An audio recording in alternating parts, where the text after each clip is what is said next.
The Chicago Bulls acquired two major players in the 2021 offseason, Lonzo Ball and DeMar DeRozan. A few months prior to that, they acquired Nikola Vucevic before the trade deadline. While they were all notable players in their own right, nobody thought much of it. No doubt, they were good players to add to the team, but nobody thought they'd be this good. The Chicago Bulls had the best start to their season in many years. This new core of players have looked incredible, a huge surprise for a team that treaded in mediocrity for the last 5 years or so. In this video, I want to take a look at the key differences between this season and last season. The improvement is visible from the numbers, and we'll take a look into that too. How's it going, folks? My name's Andy, but before we start, this video is sponsored by Blinkist. What is it? It's a book summarizing subscription service. You'll discover a wide variety of books ranging from motivation and self-improvement to politics and business to nature and science. Blinkist offers an incredible collection of non-fiction books and analyzes the key takeaways of each book to create a 15-minute text and audio summary, which they call Blinks. It's perfect for anyone who loves to read but doesn't have the time these days to sit down and spend days, even weeks, reading a lengthy book. There's also a similar version for podcasts, where they condense it to a shorter length called shortcasts. Blinkist offers over 5,000 titles across 27 different categories, and their goal is to help users quickly and effectively understand the ideas and inspire people to grow personally and professionally. I was looking around and found this shortcast about one-on-one meetings, and I thought it's super relevant and insightful to my current career. To get started, if you use my unique link in the description below, you'll get a free 7-day trial and 25% off a premium membership. The acquisition of Nikola Vucevic was a very good one, but there were doubts when the trade happened, because the Bulls gave up some young guys and their future first-rounders to get him. While he's been inconsistent, Vucevic provides a scoring presence inside that the team desperately needed for years. Plus, with his ability to space the floor and shoot, it opens up the game for LaVine and DeRozan, and gives the offense an entirely different look each time. Previously, they were mostly a team heavily reliant on guards and perimeter play, but the threat of Vucevic lurking in the paint is enough to force the defense to pay attention to him. For example, plays like this show his impact without even touching the ball. Gobert, the best rim protector in the league, would usually just go at LaVine and try to block him. But because Vucevic is standing here and is a real threat to shoot threes, Gobert cannot sag off him, like he does with most centers. This allows LaVine to go one-on-one like he does best and blows by for an easy layup. Here's another example. Mitchell hesitates to get to his man, Dosunmu, because he sees Vucevic flare out to the corner. This could have been an easy strip for Mitchell, or at least force him to pass the ball, but because Vuce flares out to the corner, he has to respect it.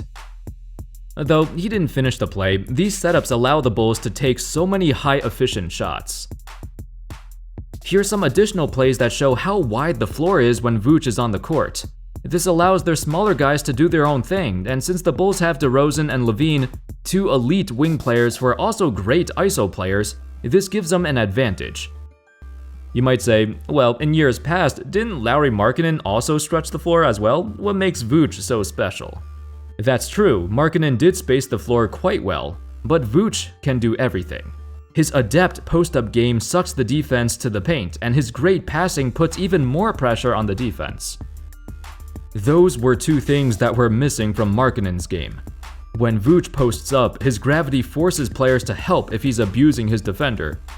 And this is a large part why the Bulls are now top 5 in three-point percentage, despite not really having any designated three-point shooters. Vooch, when he's in the paint, he can drag the defense away from the perimeter. And when he's out on the perimeter, he can drag the defense away from the paint. It works both ways. When it comes to passing, plays like this, where Vooch hits the cutter for an easy layup. The Bulls always needed a big guy who could do that.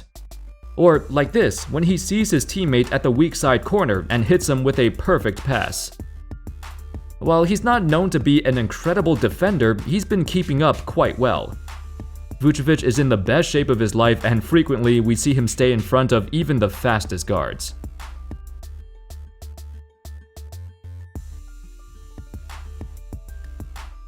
While their offense has been vastly improved in numerous ways, by far the biggest difference has been their defense. In previous seasons, they've been around middle of the pack, but now they're looking like a legitimate top 5 defensive team. It was an identity that Billy Donovan wanted his team to have pride in, as he heavily stresses the importance of having a consistent defense.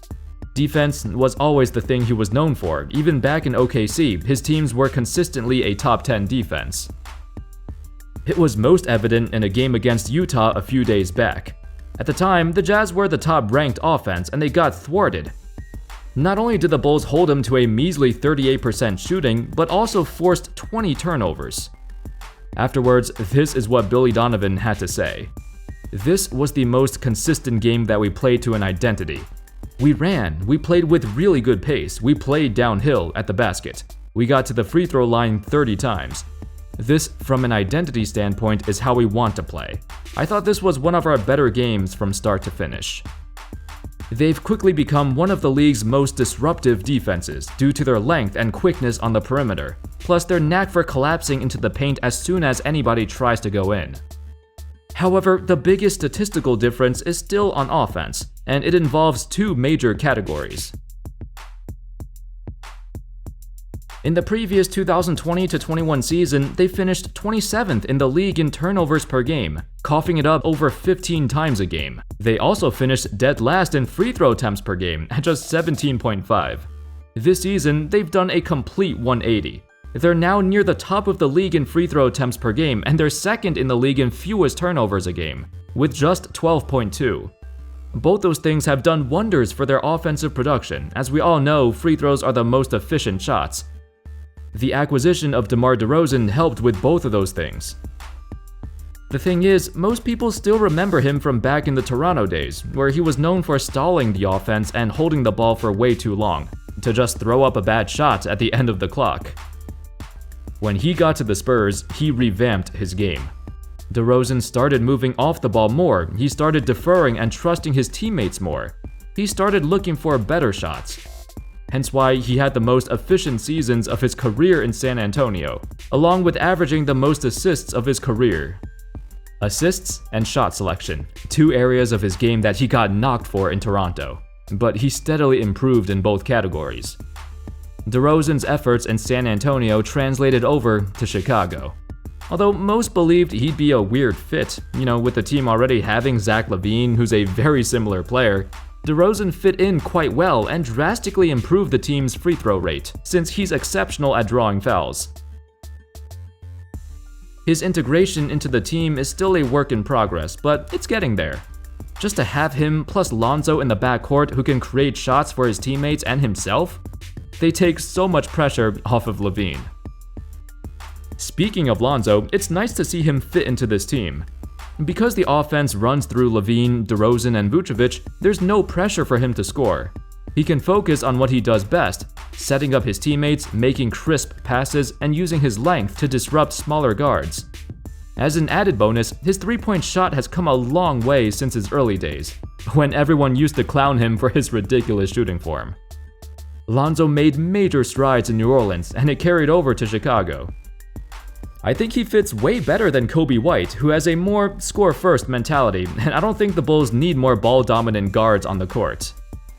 When he comes back from injury, he'll likely come off the bench, though I'm not sure if he'll be happy about it.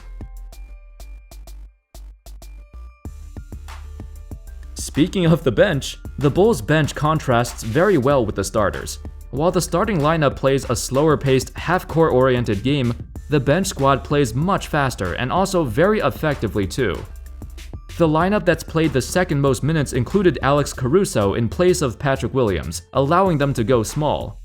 This lineup has a crazy net rating with a true shooting percentage of 63%. It probably won't stay this way because the sample size is small, but it's a good sign. Another lineup, mostly of bench players, has a net rating of plus 26.1. Though overall, in terms of pure scoring, their bench has been lacking. They're currently the second worst team in terms of total bench points per game. But when they do score, they do it efficiently. It's kind of funny actually. Their bench is top 5 in efficiency, but bottom 2 in points per game. Maybe they should shoot more.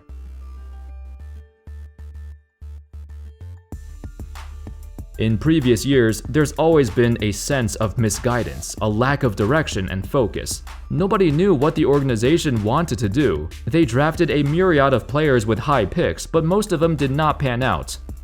Over the years, Zach LaVine has improved leaps and bounds, but there was a lack of trust between him and management. He's always expressed the desire to compete in the playoffs and contend for the title, but the pieces around him did not fit.